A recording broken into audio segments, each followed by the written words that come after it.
Hello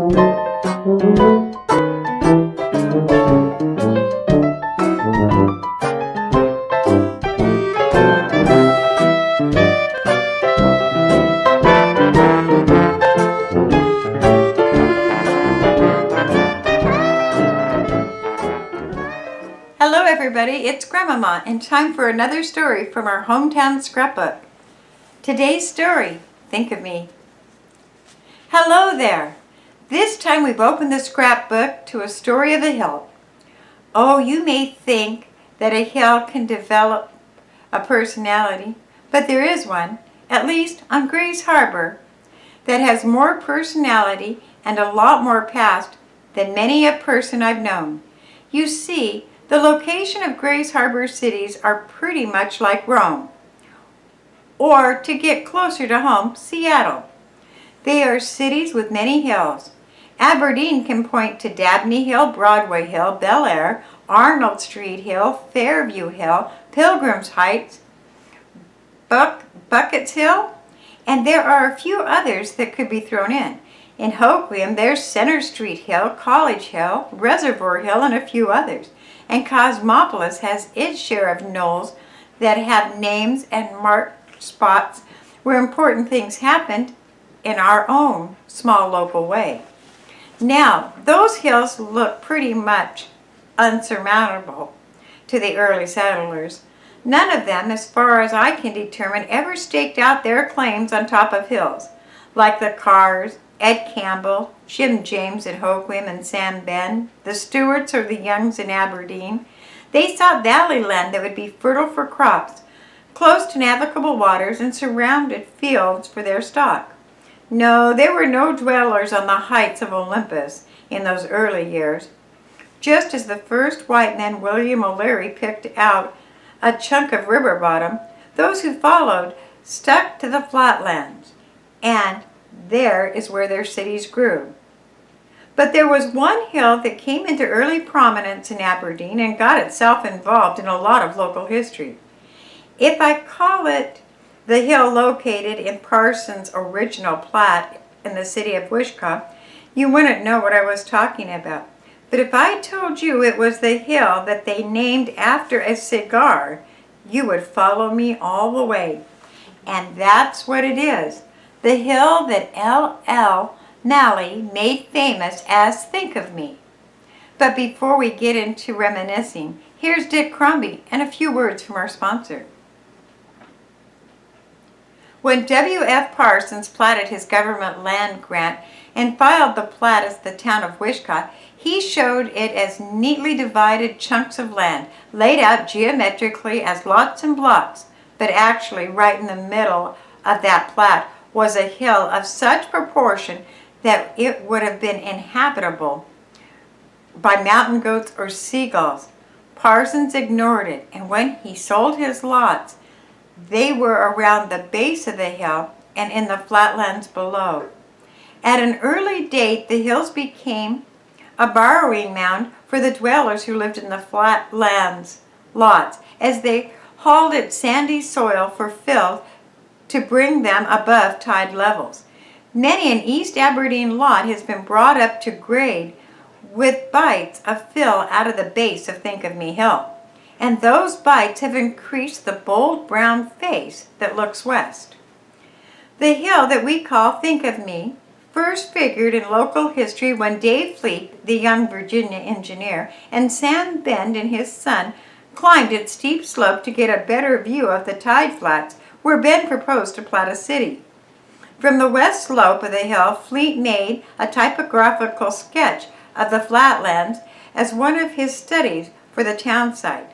And the next time that I have a record of its active participation in things civic, it was the sketching point from which a young fellow named J. Anderson made a quick drawing of Aberdeen for the Northwest Monthly Illustrated Magazine of St. Paul. That was about 1887, when the magazine had just discovered Grays Harbor and did a special feature edition on this amazing place where cities were growing like mushrooms on every hand.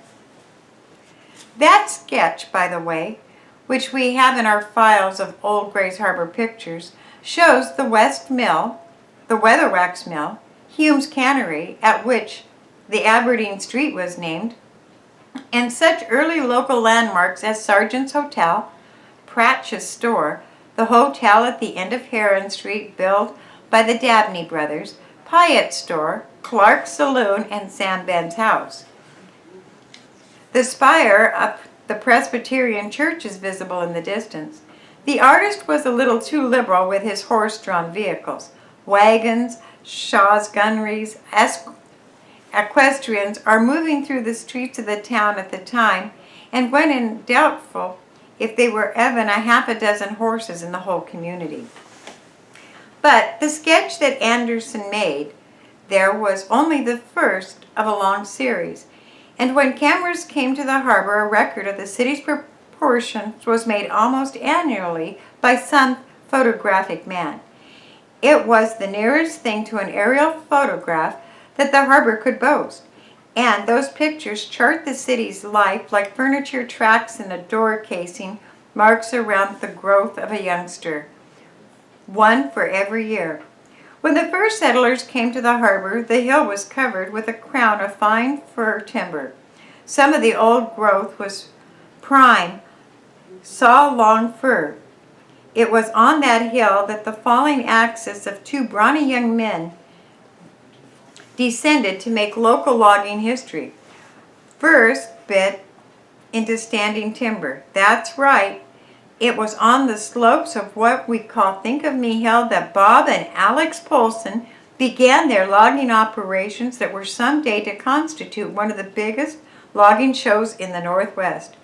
The two big Nova Scotians were destined to log an empire, but it was doubtful if they ever saw the patchwork face of Think of Me Hill without reflecting on their first stumps and their first undercuts.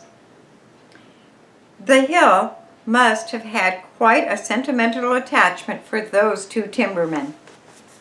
It was after Aberdeen had become a city and the land boom was in full flower that the local promoter conceived the idea of putting steps up the hill to provide the public with a lookout or vantage point. It was no sooner thought of than it was completed. The flight of steps, hundreds of them, angled to the crest of the hill and turned the top into a picnic ground where the younger generations held Sunday afternoon outings. A class picnic on top of Think of Me Hill was not unusual in the 1890s, and a Sunday walk to the crown of the rise was one of the few things localities could do on a bright, sunny afternoon. It was along about this time that L.L. Malley, a progressive local cigar manufacturer, got the idea of capitalizing on the strategic location of the hill. Its crest was right at the east end of Heron Street and was readily visible from town, so Malley plastered the hillside with the biggest sign that the town folks had ever seen. It told the story in a few words, large block letters, "Think of Me." No explanation was necessary. Most of the folks in town knew of Malley's favorite cigar, the Think of Me, which, with the White Squadron, was rolled in the back room of his Heron Street cigar store. And the sign reminded them throughout the day that it was an Aberdeen product. And not only did the sign remind people of cigars, but it reminded them of the hill. In fact, being physically inseparable, the one, which needed a good, easy-to-remember name, took the name of the other. And from that day that Malley unveiled his sign on the hillside until now, it has been many years since the big sign graced the crest of the hill. It has been Think of Me to all who know it. And the hill atop provided another important service to the people of the city.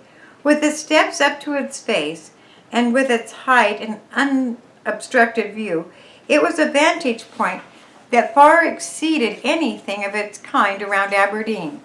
Millmen, ship owners, and tugboat operators used the top of the hill and a good pair of field glasses to scan the harbor mouth for incoming ships.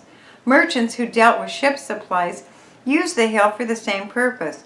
Local meat dealers, grocers, and shippers made the climb to the top to watch for an incoming vessel, and often the race to be the first one alongside a new arrival in port began from the top of Think of Me Hill, as they hurried to get their boats and row out to meet the schooners. In the 1920s, the hill figured in several events in importance. After the Think of Me sign had fallen into decay, and the parts had been wrecked loose and blown down by many winter southwestern winds, Jones & Jones, a real estate and insurance firm on the city, built an advertising campaign around a new sign erected on top of the hill. They offered prizes for the person who could guess what the sign was to say, and many a cluster of local residents on the street corner looked quizzically at the hill top and wondered what the big blank sign would say on the face when the painters had finished their work. When the sign was unveiled, it bore the legend, "C. Jones." And for more than a decade, this was the message at the top of the hill that spoke to the people below. During the Depression years, when the government was seeking public projects to displace leaf raking as public work measures, a group of young Aberdonians advocated a tramway up Think of Me Hill as a public works project worthy of support. It was probably the tongue-in-cheek presentation of the project that caused no one to take it seriously, but it provided a few chuckles at the time when good laughs were needed the most. Well, now the hill has another sign, just repainted in bright new colors, selling another ware and telling another story. It also has a new crop of trees that the wounds of previous generations inflicted on its steep slopes are healing up as nature recaptures some of its lost ground. If the town has had an inanimate historian, it's probably Think of Me Hill, the hill that has enchanted photographers since the first plates of this frontier town were snapped by early recorders of its city growth, and the town and its people have probably had no more constant and tolerant witness to their doings from the beginning of local time than the crusty old mountain of terra firma that looks down the main stem with the same foreboding countenance that the pioneers gazed at from plank sidewalks and sawdust street 60-odd years ago. And now, Dick, before we finish with tonight's scrapbook, please say another word from our sponsor. Once in a while, we get a call from an old-timer correcting us on one of our yarns or bringing out a point that we've missed. That was a long-time resident the other evening who called to point out that it was Chehalis County back there, having been created by the act of legislation in 1854, and that it was not until 1907 that this became Grays Harbor County, with a public hassle that saw the east and west ends of the county fighting a war almost as bitter as the old North and South conflict. Once in a while, we forget to keep the names and places in proper chronological order. You see, the names have changed with the years, and what we call Westport has been known variously as Point Chehalis, Peterson Point, and several other titles. Brown's Point was once called Damon's Point. James Rock was called Ned's Rock before 1860. Willapa Harbor was known originally as Shoalwater Bay, and even Grays Harbor had another name before Captain Vancouver dubbed it as his contemporary seafarer. It was first named Bullfinch Bay, after one of the sponsors of Captain Gray's voyage of discovery. Yes, the names change. A generation from now, an old-timer may be one who recalls that the streets between River and Heron in Aberdeen was once called Hume Street. That's the law of change. In any event, we always welcome your calls and hope, as Dick often puts it, that through our hometown scrapbook, we are making Grays Harbor a little more interesting place to live. We've backlogged this yarn. We have a year's supply in our files, but we're always ready for another. And if you have one that needs telling, pass it along. We'll look for it someday in our hometown scrapbook. Thanks for listening.